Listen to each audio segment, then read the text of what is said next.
cette nouvelle vidéo. Alors aujourd'hui je vais vous présenter encore des livres de romantasy. Alors il y en a certains que j'ai fini de lire et il y a aussi des sagas qui sont terminées. Bon allez, c'est parti, je vous fais pas attendre plus longtemps. Les livres que je vais vous présenter font partie de l'univers de la dark romantasy. Alors je voudrais faire un petit disclaimer par rapport à ça. Il faut savoir que l'univers de la dark romantasy c'est vraiment très sombre. Il y a beaucoup de scènes très explicites, beaucoup de sang, beaucoup de violence, etc.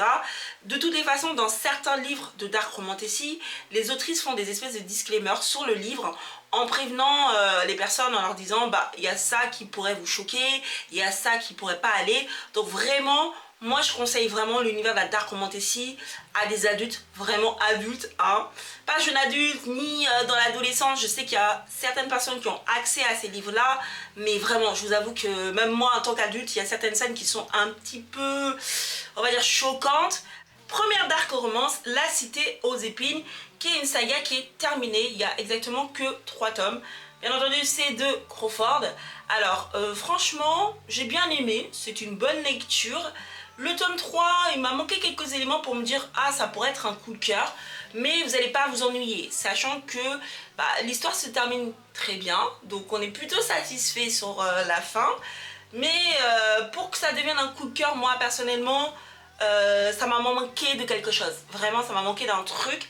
Mais ça reste quand même une bonne lecture et ça vaut quand même le coup de l'avoir dans votre bibliothèque, et histoire que vous fassiez votre propre avis.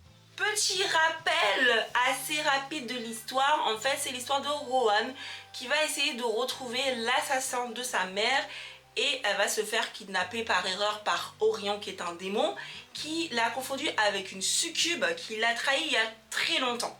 Donc si vous voulez vous plonger dans cet univers, je vous le conseille vraiment, c'est intéressant. C'était une très bonne lecture, et ça reste du Crawford quand même, hein. Pas de favoritisme, j'avoue, mais c'est intéressant de l'avoir dans votre bibliothèque quand même. Donc je vais vous remontrer un petit peu les petits tomes parce qu'ils sont vraiment trop beaux.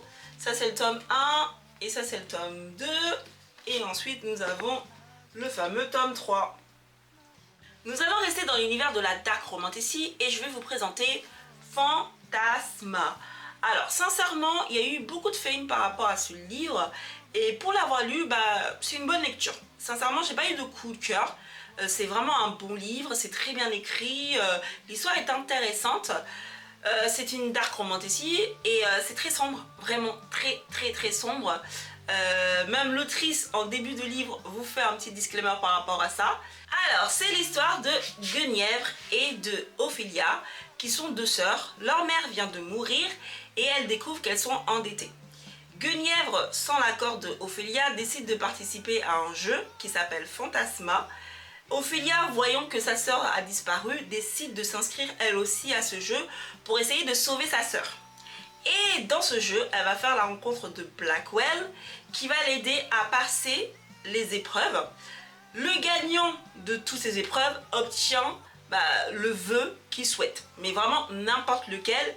Et bien entendu, vous savez bien que il y a une petite romance qui va commencer entre Blackwell et Ophélia. Mais dans le jeu, il y a une seule règle, c'est celle de ne pas tomber amoureux.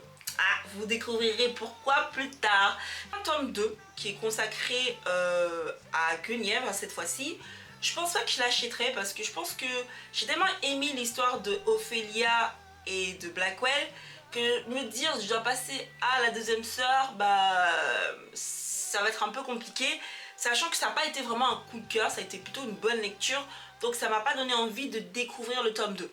Mais sincèrement, je vous le conseille quand même, parce que ce serait bien que vous fassiez votre propre avis sur ce livre. Et je le conseille vraiment aux jeunes adultes. Nous allons parler d'un livre qui est un coup de cœur énorme, et j'ai trop hâte d'avoir le tome 4. J'espère que la saga va encore continuer parce que vraiment j'ai accroché à cet univers. Il s'agit bien entendu de La Cour des Ombres. J'ai enfin réussi à avoir mon tome 2, donc du coup j'ai fini mes 3 premiers tomes. Le tome 4 sort au mois de juin. J'ai juste trop hâte de continuer la suite de ces aventures. Donc je vais vous présenter les tomes et ensuite je vais vous faire un petit résumé de l'histoire à nouveau. Alors ça c'est le tome 1. Ensuite ça c'est le tome 2, La Cour de la Nuit. J'aime trop, c'est vraiment très beau, hein. C'est ce côté très doré, c'est magnifique. Surtout sur les livres rochers, c'est assez rare. Et le tome 3, La Cour des Ténèbres. Sans grande surprise, nous sommes dans le monde des faillés. Alors, faillés humains, moi j'aime beaucoup cet univers-là, hein, tout ce qui touche aux faillés, aux sorcières, etc. Je ne sais pas, j'ai une petite addiction pour ce genre d'univers. Ariana, pour pouvoir sauver son amie qui a été retenue prisonnière, doit intégrer la Cour des Ombres, qui est une école d'élite de faillés. Et pour ça, elle doit voler la clé des mondes, qui est retenue par Rowan. Vous vous doutez bien que il va y avoir un rapprochement entre ces deux personnages. Je vous en dis pas plus. Nous allons continuer dans l'univers des faillés et je vais vous présenter un livre qui est en cours d'écriture. Et là, c'est que le tome 1. Il y a 3 tomes qui sont sortis pour l'instant, dont 2 qui sont en anglais. Donc, il faut juste patienter pour avoir la suite de l'histoire. C'est la guerre dans le royaume d'Onks et tous les hommes sont envoyés à la guerre pour défendre, bien entendu, le royaume. Arwen est une guérisseuse qui est dans son petit village, qui vit avec sa sœur et sa mère. Donc son frère, bien entendu, est envoyé à la guerre comme tout le monde. Et il s'avère qu'un jour, il débarque. Il débarque, mais il a déserté, on va dire ça comme ça. Et en désertant, il a volé le roi.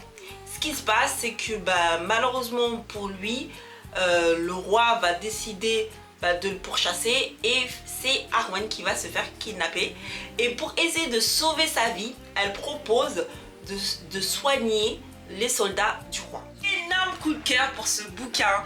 La saga est terminée, il n'y a que 2 tomes. Je suis trop triste de plus suivre les aventures de Rune et de Gideon. J'aurais pas dit non à un 3e tome. Franchement, tellement c'était bien écrit, l'histoire est tellement prenante. Mais la fin est très satisfaisante, vraiment. Je vous en dis pas plus pour que vous alliez vous-même le découvrir. Mais sincèrement, oh là là là là, je suis trop triste. Ça se termine tellement bien, mais ça me laisse un petit goût de... J'aimerais bien un 3e tome. Mais bon, c'est la vie. Sincèrement, ayez-le dans votre bibliothèque. Vous allez passer un super bon moment de lecture et il y a vraiment tout ce qu'il faut dans cette histoire. Alors ça, c'est le tome 2. Voilà. Et ça, c'est le tome 1. Voilà. Deuxième coup de cœur, La Dévoreuse d'Ombre. Excellent moment de lecture. C'est une écrivaine française qui l'a écrite. Et sincèrement, j'ai adoré les 2 personnages principaux. Les secondaires aussi. C'est très très bien écrit. Par contre, petit disclaimer, dans l'un des passages du livre, il y a vraiment une scène très violente qui a lieu. L'histoire de Amila et de Murtagh. Alors, faut savoir que nous sommes dans un royaume où la magie est interdite aux femmes. Et il s'avère que Amila a cette magie-là qui est censée être interdite aux femmes.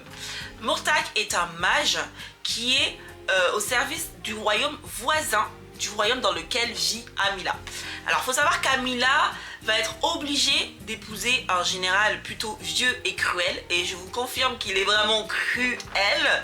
Vous le saurez en le lisant dans le livre. Et du coup, elle va faire la rencontre de Murtagh qui va assister, on va dire, à son mariage forcé. Parce que c'était un mariage forcé. Et va s'en suivre certaines aventures. Et vous allez découvrir que ces deux-là, ils ont plus en commun que vous le pensez. Je ne vais pas tout vous raconter pour que vous allez le découvrir vous-même dans le livre. Prochain livre, Elle ruinée. Excellent bouquin, vraiment très bon moment de lecture. J'ai beaucoup accroché aux personnages principaux. C'est une saga qui est en cours d'écriture pour l'instant. Il n'y a que 2 tomes qui sont sortis. Le 3e tome, il sort normalement au mois de juillet, si je dis pas de bêtises.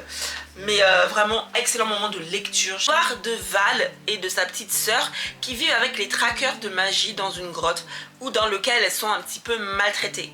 Malheureusement pour elle, le fils du chef du clan a un crush plutôt malsain pour sa petite sœur et elle va faire sortir sa magie qu'elle sait un peu incontrôlable et il s'avère que malheureusement ça va lui porter préjudice. Elle va être sur le point de se faire exécuter quand elle va se faire sauver par 2 métamorphes qui vont lui expliquer son petit destin.